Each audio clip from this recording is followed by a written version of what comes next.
우리가 살아가는 삶을 이렇게 돌아보면 우리가 하고 있는 일 가운데 하나가 뭔가를 탐색하는 것입니다. 그러니까 탐색한다는 것은 이제 찾는 행위이기도 하고 또 무엇인가를 이제 알아가는 방법이기도 합니다. 어떤 사물의 성질을 알아가는 방법이기도 하고 또 사람을 알아가는 방법이기도 하거든요. 그런데 그렇게 하는 이유는 그렇게 하는 게 재미가 있기도 해요. 이렇게 뭔가 찾아내고 알아내고 하는 게 재미도 있지만 많은 경우에는 그것이 실제로 우리의 살아감의 생존과 연결되어 있는 경우들이 많습니다. 탐색을 통해서 특별히 우리가 많은 정보들을 얻게 되는데 이 정보들이 우리가 살아가는데 유용한 게 많다는 거죠. 그럼 사람들은 어떤 것을 탐색하게 될까요? 먼저는 자신이 살아가는데 내 주변에 있는 혹은 나를 가까이 하고 있는 내 앞에 있는 것이 얼마나 유용한가를 이제 탐색하게 되는데 특별히 사람을 탐색하게도 되고 사물을 탐색합니다. 특별히 그냥 탐색한다는 게 외모를 보는 것이 아니라 그 사람의 표정을 보는 거예요. 화났나 화가 안 났나, 기분이 좋은가 안 좋은가. 그게 내가 살아가는데 유용하잖아요. 또 분위기를 보는 거예요. 지금 내가 나설 분위기인가 아닌가, 졸라도 되나, 장난쳐도 되나 아닌가, 그런 분위기를 이제 보는 거예요. 그래서 탐색하는 거죠. 또 그렇게까지는 아니어도 저 사람이 나에게 호의적인가, 유하한가, 온유한가, 혹은 뭐 공격적인가, 뭐 이런 거를 보는 거예요. 그래서 내 적인가 내 편인가를 보기도 하는 거죠. 군대식 용어로 하면 피하 식별을 하는 겁니다. 이게 내가 저 사람과 어떤 관계를 맺고 살아가는데 도움이 되는 건가, 이런 걸 이제 하게 되는 거죠. 특별히 사물도 마찬가지입니다. 우리가 살아가면서 여러 가지 사물들을 경험하게 되는데 눈으로는 색을 보죠. 그러면 색깔도 굉장히 중요하거든요. 특별히 뭐 식물 같은 거를 볼 때도 색깔 이제 보게 되잖아요. 또 냄새를 맡기도 해요. 색깔로 상태를 파악하기도 하죠. 음식 같은 경우 또 냄새를 맡다 이게 먹어도 되나, 먹으면 안 되겠다, 탈나겠구나. 색깔 보고도 이거는 먹어도 되는구나 안 되는구나 이제 하죠. 손으로 만져보기도 해요. 이렇게 또 실제로 입으로 맛을 보기도 하고, 네, 좀 애매하면 좀 먹어보면 되잖아요. 이렇게 상했나 안 상했나, 이게 다 탐색이에요. 우리의 육체가 갖고 있는 모든 감각, 오감을 통해서 우리는 탐색하고 그것을 파악합니다. 왜냐하면 생존의 문제하고도 관련되기 때문이기도 해요. 때로는 무엇이라고 말하기 참 어렵지만 직관이라는 걸 가지고 우리는 어떤 것을 탐색합니다. 사람도 그렇고 사물도 그렇고. 우리 직관이라는 것은 감각, 경험, 연상, 판단, 추리 따위의 사유작용을 거치지 아니하고 대상을 직접적으로 파악하는 능력이라고 정의를 하고 있거든요.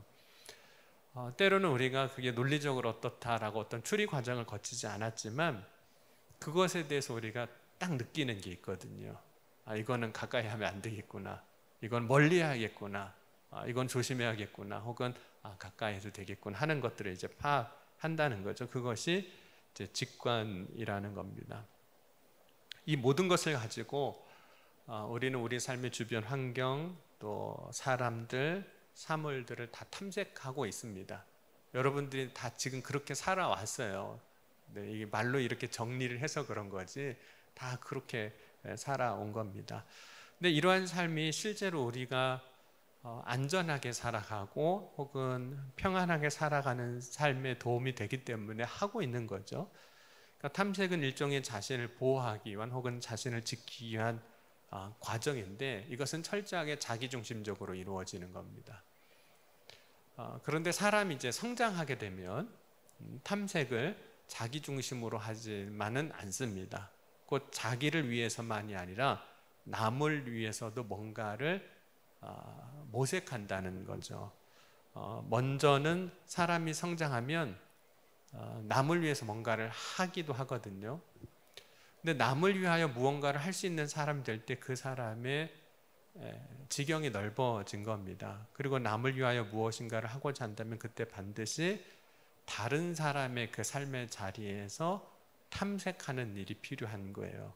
그러니까 타인의 자리에서 눈으로 보는 거예요. 내 자리에서 우리가 나의 생존을 위해서 보는 것처럼 다른 사람의 그 삶의 자리에서 보는 거죠. 다른 사람의 삶의 자리에서 귀로 들을 수 있고 할 수 있는 사람이 되는 것, 그것이 이제 성장하는 것이라고 말한다는 거죠.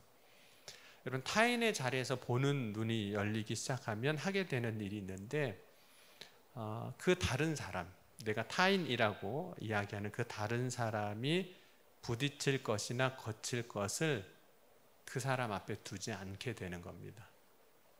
예를 들자면 여러분에게 해가 되는 걸 여러분 앞에 두세요? 안 두죠. 다 치우잖아요.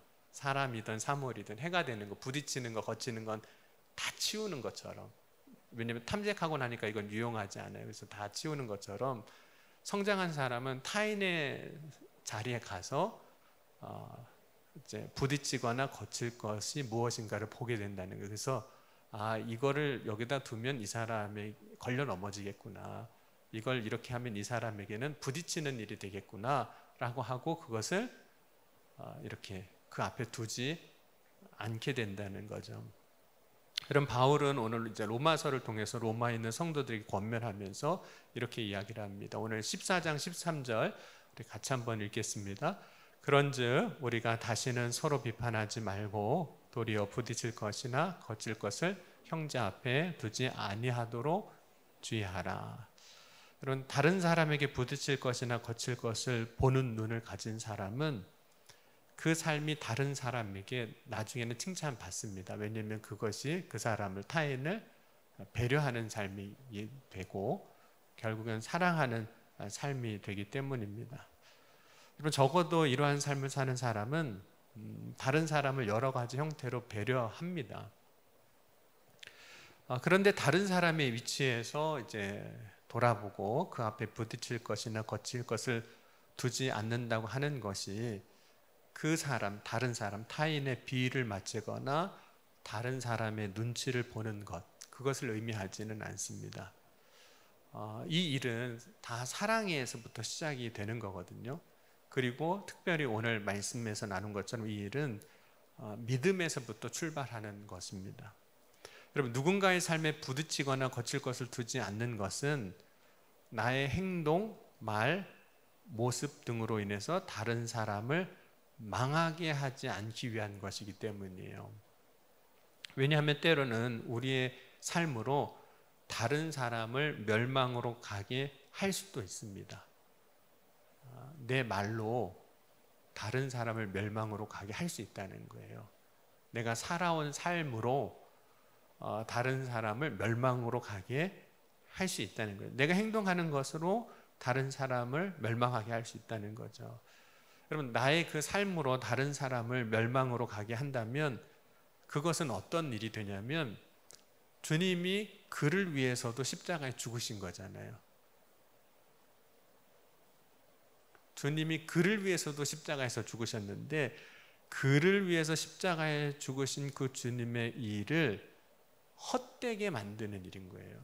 내 말로, 내 삶으로, 내 행위로 다른 사람 멸망의 길로 가게 하면 주님이 그를 위해서도 죽으셨는데 주님이 하신 일이 다 헛되게 만드는 거잖아요.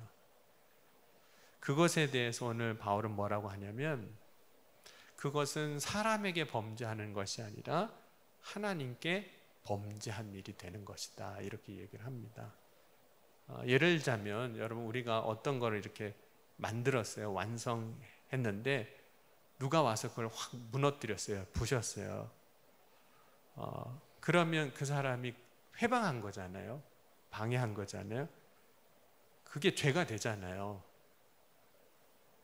한번 죄가 되는지 안 되는지 한번 해보세요. 다른 사람이 이렇게 해놓은 거 가서 그냥 확 무너뜨려 보세요. 죄가 돼요. 물론 이제 고의가 아닌 경우들도 있을 수 있어요. 실수로 그럴 수도 있지만 회방이 되는 것은 죄가 됩니다.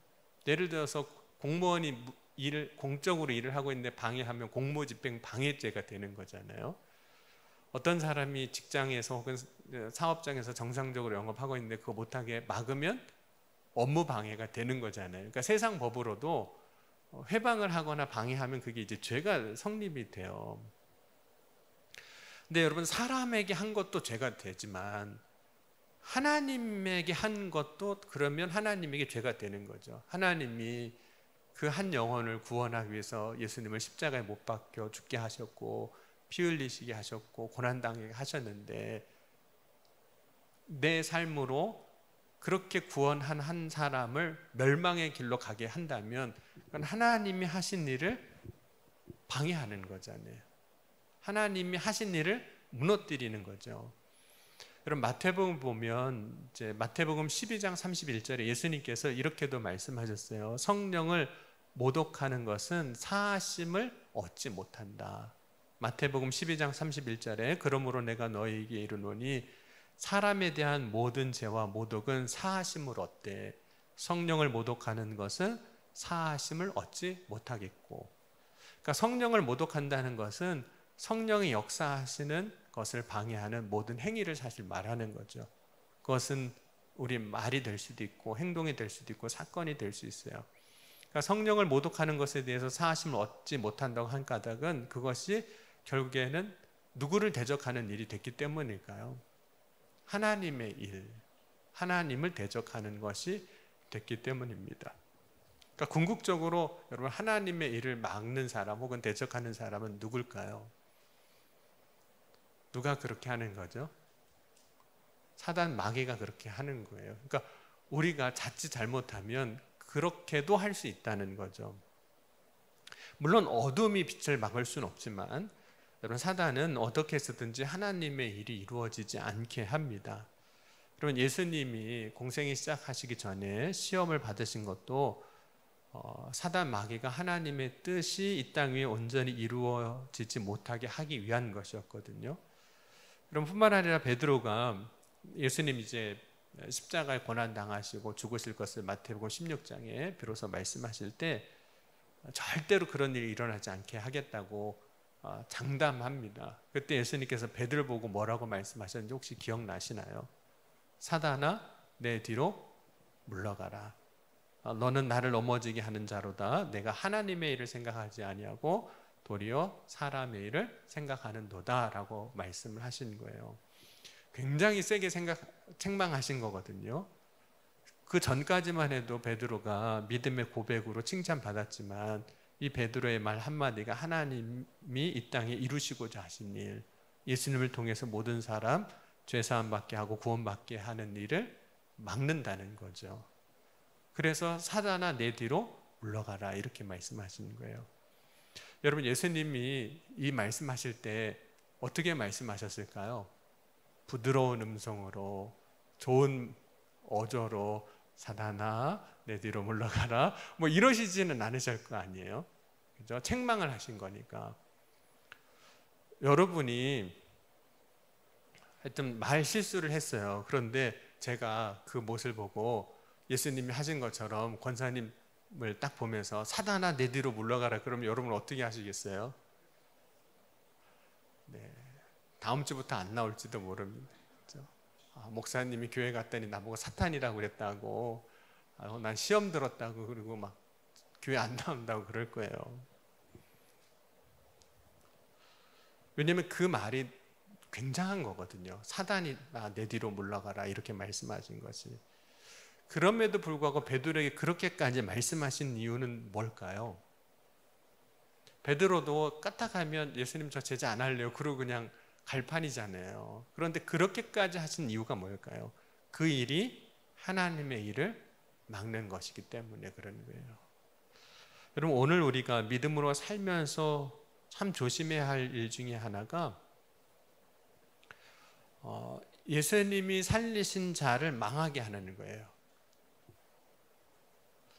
우리가 선한 것으로 한다 할지라도, 때로는 의도가 없다 할지라도 우리의 삶이 다른 사람의 삶을 망가지게 하는 일을 하지 않도록 사실 늘 주의해야 되는 겁니다. 깨어 있어야 되는 거죠.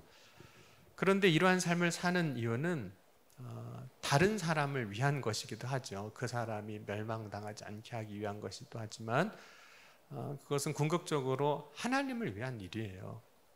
하나님 나라의 영광을 위하여 그렇게 하는 거죠. 하나님을 기쁘시게 하는 삶을 살기 위해서 그렇게 하는 겁니다. 여러분, 우리가 하나님을 기쁘게 하는 삶을 살기 위해서 해야 할 일이 있는데, 자기 스스로 옳다고 생각하는 것으로 다른 사람을 정죄하지 않는 거예요. 근데 이게 참 쉽게 그렇게 돼요. 여러분, 대부분 라떼라고 하는 게 다 이런 거에 해당하는 거거든요. 내가 옳다고 생각하는 것으로 누군가에게 그렇지 않다라고 말하는 것이 될 수가 있어요. 여러분, 모든 사람에게는 다 자기 기준이 있습니다. 여러분에게도 다 기준이 있으세요. 네, 없는 것 같지만 다 있습니다. 다 자기 기준이 있어요. 그거를 다른 말로 표현하면 자기 의가 있습니다. 모든 사람은 자신이 가지고 있는 의가 있기 때문에 그 기준을 어느 순간 남에게 적용하기 시작합니다.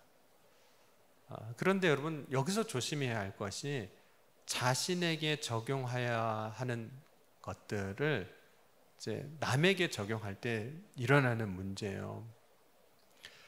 여러분, 남에게 적용하는 그 기준이 결국은 돌아서 또 누구에게 올까요? 나에게 돌아오는 거거든요. 그래서 오늘 바울이 이런 이야기를 합니다. 우리 22절 한번 같이 보겠습니다. 14장 로마서 14장 22절 같이 읽겠습니다. 내게 있는 믿음을 하나님 앞에서 스스로 가지고 있으라. 자기가 옳다 하는 바로 자기를 정죄하지 않은 자는 복이 있도다. 내가 옳다고 하는 것으로 우리가 보통 남을 정죄하게 되는데, 그것으로 정죄하지 않는 사람이 복이 있다는 거예요. 왜냐하면 그 정죄가 결국 또 누구에게 올 거기 때문에 그럴까요? 나한테 올 거기 때문에 그래요. 여러분, 사람들이 이제 음행 중에 현장에서 잡힌 여인을 예수님 앞에 끌고 옵니다. 그리고 모세 율법대로 그 여인을 정죄하려고 했어요. 그래서 다 돌을 들고 왔어요. 모세가 돌로 치라고 이렇게 율법에는 이야기를 했거든요. 그런데 사람들이 예수님 앞에 자신이 들고 있던 그 돌이 예수님의 말씀 듣는 순간 누구에게 던지게 될 돌이라는 걸 알았을까요? 이 돌로 나도 맞겠구나. 내가 들고 온 이 돌로 결국 나도 맞겠구나. 그래서 어떻게 하는 거죠? 다 떠나는 거예요. 그러니까 자기의 기준으로 자기가 정죄한 그것이 자기에게 돌아오는 거예요. 그러니까 자기가 옳다고 하는 바로 자기를 정죄하지 아니하는 자가 그래서 복이 있다라고 오늘 이야기하는 겁니다. 여러분, 때로는 우리가 하나님을 기쁘시게 하는 삶을 사려면 자기 의를 버려야 되고, 또 하나는 버리는 것만 있는 게 아니라 가져야 되는 게 있는데, 자기 믿음, 스스로의 자기 믿음을 가져야 됩니다. 그렇지 않으면 우리가 믿음으로 살지 못하거든요. 자기 믿음이 없으면 우리는 다른 사람 혹은 주변 환경 혹은 조건에 반드시 휘둘리게 되어 있습니다. 자기 믿음이 있어야 돼요. 여러분은 여러분의 믿음이 있으신가요? 누가 뭘 해도 내가 붙잡고 갈 그 믿음이 있으시냐는 거예요. 이제 요한복음 8장에 그 돌을 던지려는 사람들이 있었는데 왜 그들이 그렇게 많은 사람들이 몰려왔던 걸까요? 자기 믿음이 사실 없어서 그런 거예요. 많은 사람들이 그렇게 하니까 그냥 따라가는 거예요. 그리고 왜 예수님만 그리고 그 여인만 남았던 거죠? 자기 믿음이 없으니까 다 다른 사람이 떠나니까 거기를 또 떠나는 거예요. 정말 자기 믿음 있는 사람이라면 거기서 어떻게 하면 될까요? 돌 내려놓고 떠날 게 아니라 예수님 앞에 나와서 회개하면 되는 거거든요. 그런데 사람들이 가니까 또 우르르 하고 또 다 가버려요. 자기 믿음이 없는 거예요. 그러니까 사람에 따라서, 환경이나 조건에 따라서 휘둘리는 거, 그것이 자기 믿음이 없는 거거든요. 여러분, 히브리서 11장 6절에 믿음이 없이는 하나님을 기쁘시게 할 수 없다 그랬습니다. 자기 믿음이 없으면 그렇게 됩니다. 여러분, 오늘 우리가 어떻게 하면 하나님을 기쁘시게 하는 삶을 살아갈 수 있을까? 결국은 자기 믿음 가지고 하나님 앞에 나아갈 때입니다. 여기서 자기 믿음이란 다시 정리하면 적어도 사람이나 환경이나 조건에 흔들리지 않는 믿음을 의미하는 거예요. 자기 믿음. 그러니까 누가 말하니까 가고 이렇게 바뀌니까 가고가 아니라 적어도 자신의 결단으로 살아가는 삶을 사는 사람들, 자기 믿음을 가진 사람인 거예요. 다른 사람이 뭐라고 하는 것이 아니라 자기 결단으로 가지고 살아가는 거죠. 여러분, 오늘 이제 로마서 14장 1절에 보면 바울이 남을 비판하지 말라고 이렇게 이야기하면서 이런 고백을 앞에서 했습니다. 지난주에 우리가 나눴던 말씀인데, 살아도 주를 위하여 살고 죽어도 주를 위하여 죽겠다고 고백합니다. 또 자신의 믿음의 결단으로 이런 다른 고백들을 쭉 해요. 또 12절에 보면 누군가를 비판하고 마음이 있다면 그것은 사람들에게 하지 말고 하나님 앞에 직고하라고도 이야기를 합니다. 여러분, 누군가 이렇게 비판하고 싶으면 사람들한테 하지 말고 하고 싶은 얘기 있으면 누구한테 하라고요? 하나님 앞에 하라는 거예요. 이게 이제 바울이 갖고 있는 자기 믿음이에요. 자기 믿음. 그걸 이제 설명해 주는 거거든요. 여러분, 사람들 앞에서 누군가를 비판하는 이유가 뭘까요? 대부분은 그 일을 통해서 자기 의가 드러나거든요. 그래서 사람들 앞에서 비판하는 거예요. 그런데 이 모든 것을 할 수 있는 까닭은, 그렇게 하지 않는 까닭은 자기 믿음이 있기 때문이에요. 그런 자기 믿음이란 어떤 고집스러운 어떤 걸 이야기하지 않습니다. 우리가 가끔 헷갈려요. 고집과 믿음이 헷갈리는 경우가 있습니다. 고집 부리는 건데 믿음으로 한다고 그러는 거예요. 이게 자기 고집인데. 그런 자기 믿음이란 하나님 앞에서 고백하는 걸 이야기합니다. 그런데 이러한 자기 믿음을 가지고 있는 사람은 결국에는 하나님 앞에도 칭찬을 받지만 주변 사람에게 칭찬을 받아요. 왜냐하면 자기 믿음을 갖고 살아가는 사람은 하나님을 기쁘게 하는 삶을 살아가는 게 보이거든요. 그러면 자기 믿음을 가진 사람은 자기 믿음을 따라갑니다. 이 믿음은 하나님 주신 믿음이에요. 동시에 이 믿음은 예수님을 나의 구주로 믿는 믿음입니다. 그러니까 믿음의 주가 분명해요. 그러니까 믿음의 대상이 자기 신념이 아니에요. 자기 생각이 아니라 자기 의가 아니라 예수 그리스도라는 겁니다. 그럼 믿음을 따라 산다고 하지만 잘못된 믿음을 따르는 경우들도 있거든요. 그게 자기 신념이에요. 자기 의고.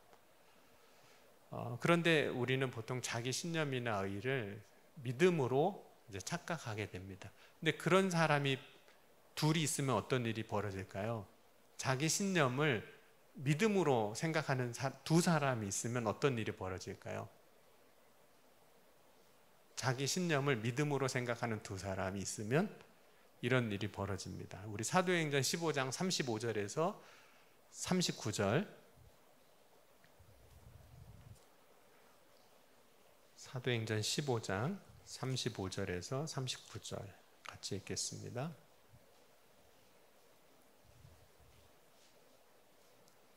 사도행전 15장 35절 39절 같이 읽겠습니다. 며칠 후에 바울이 바나바더러 말하되 우리가 주의 말씀을 전한 각 성으로 다시 가서 형제들이 어떠한가 방문하자 하고, 바나바는 마가라는 요한도 데리고 가고자 하나 바울은 밤빌리아에서 자기들을 떠나 함께 일하러 가지 아니한 자를 데리고 가는 것이 옳지 않다 하여 서로 심히 다투어 피차 갈라서니, 바나바는 마가를 데리고 배 타고 그브로로 가고 바울은 실라를 택한 후에 형제들에게 주의 은혜에 부탁함을 받고 떠나라고 말씀합니다. 성경이 굉장히 부드럽게 설명하고 있는 거거든요. 근데 자기 신념을 가지고 있는 두 사람이 딱 만나니까 어떤 일이 벌어졌을까요? 15장 38절 다시 보면 서로 심히 다투어. 여러분, 이 내용을 가지고 몇 번 설교 때 이야기한 적이 있거든요. 이 장면이 어떤 장면이냐면, 이제 바나바와 바울이 안디옥교회 파송을 받아서 1차 선교행을 떠나게 되는데, 떠나는 중에 밤빌리아에서 마가라고 하는 요한, 바나바의 생질 조카가 중간에 되돌아가 버립니다. 그래서 그냥 선교행은 진행되고 이 사람은 그냥 돌아갔어요. 근데 2차 선교행을 시작하려고 하니까 바울이 2차 선교행을 가자, 우리가 지난번 말씀 전했는데 가서 그들이 어떻게 믿음 생활하고 돌아도 보고 다시 믿음을 잘 세우는 일을 했으면 좋겠다 하고 합의는 했는데, 가려고 하니까 바나바가 이런 얘기를 합니다. 지난번에 가다가 중간에 돌아온 마가라고 하는 요한도 이번에도 데리고 가자고 그러는 거예요. 그러니까 바울이 안 된다 그러는 거예요.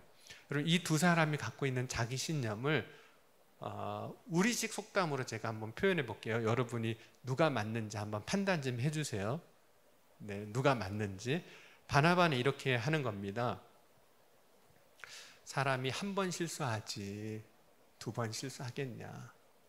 그럼 맞을까요? 틀릴까요? 그것도 맞는 거죠. 한 번은 실수할 수 있죠. 근데 뭐 또 두 번 하겠어요? 그러니까 데리고 가는 것도 맞는 거예요. 그게 이제 바나바가 갖고 있는 우리식으로 표현하면 자기 신념이에요. 근데 바울이 그 신념에 대해서 이렇게 이야기를 합니다. 우리식으로 표현하면 안에서 새는 바가지 밖에서도 샌다. 지난번에 샜는데 이번에 또 안 샌다는 보장이 어딨냐. 그러면 또 어려워지고 또 문제가 생기니 그럴 바에는 처음부터 안 데려가는 게 맞다예요. 이 두 가지로 싸운 거예요. 이게 이제 바나바의 신념과 바울의 신념이에요. 여러분, 누가 맞는 거죠? 바울이 맞다 오른손 들으시고 바나바가 맞다 왼손 들으세요. 이게 누가 맞는 거예요?